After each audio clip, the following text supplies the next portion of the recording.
இந்த ஃபோட்டோவை பாருங்க. லவ் ஜிகாத் கேள்விப்பட்டிருப்போம், லேண்ட் ஜிகாத் கேள்விப்பட்டிருப்போம், ஏன் இவங்க பண்ணுற பயங்கரவாத ஜிகாத்தை கூட பார்த்துருப்போம். ஆனால் இது புதுசு, ஓட்டு ஜிகாத் தான். உலகத்திலேயும் ஓட்டு ஜிகாத் பண்ண ஒரே ஒரு கரகாட்ட கோஷ்டி நம்ம கரகாட்ட கோஷ்டி தான் போல. அந்த அளவுக்கு தீவிரமாக இருக்காங்க. உத்தரப்பிரதேச மாநிலத்தில் இஸ்லாமிய ஓட்டு வங்கி அதிகமாக இருக்க ஒரு தொகுதிக்கு போய் இந்தியா கூட்டணி வேட்பாளருக்கு ஆதரவாக பேசின சமாஜ்வாதி கட்சி நிர்வாகி, அவங்க பேர் வந்து மரியா ஆலன், அவங்க சொல்லியிருக்காங்க மோடியை எதிர்க்கணும், நம்ம ஆர்எஸ்எஸ் எதிர்க்கணும், அப்படின்னா ஒரு வாக்கு ஜிகாத் செஞ்சாதே அவங்கள வெல்ல முடியும் அப்படின்னு சொல்லியிருக்காரு. இதில் கொடுமையான விஷயம் என்னன்னா, அந்த மரிய ஆலன் அப்படின்றவங்க கிறிஸ்டின், ஒரு இந்து, மோடி இந்துத்துவா கட்சி பிஜேபி எதுக்க கிறிஸ்தவனும் முஸ்லீமனும் ஒன்று கூடுறாங்க.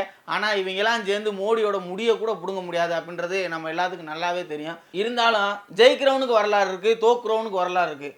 உலகத்தில் வேடிக்கை பார்த்தவனுக்கு வரலாறே கிடையாது. இன்னும் எத்தனை நாள்ல இந்துக்கள் விலை நின்று வேடிக்கை பார்க்க போகிறோம் அப்படின்னு தெரியல. இப்படியே வேடிக்கை பார்த்துக்கிட்டே இருந்தோம்னா வரலாற்றில் நம்ம மறைக்கப்படுவோம் அப்படின்றத மறந்துடக்கூடாது.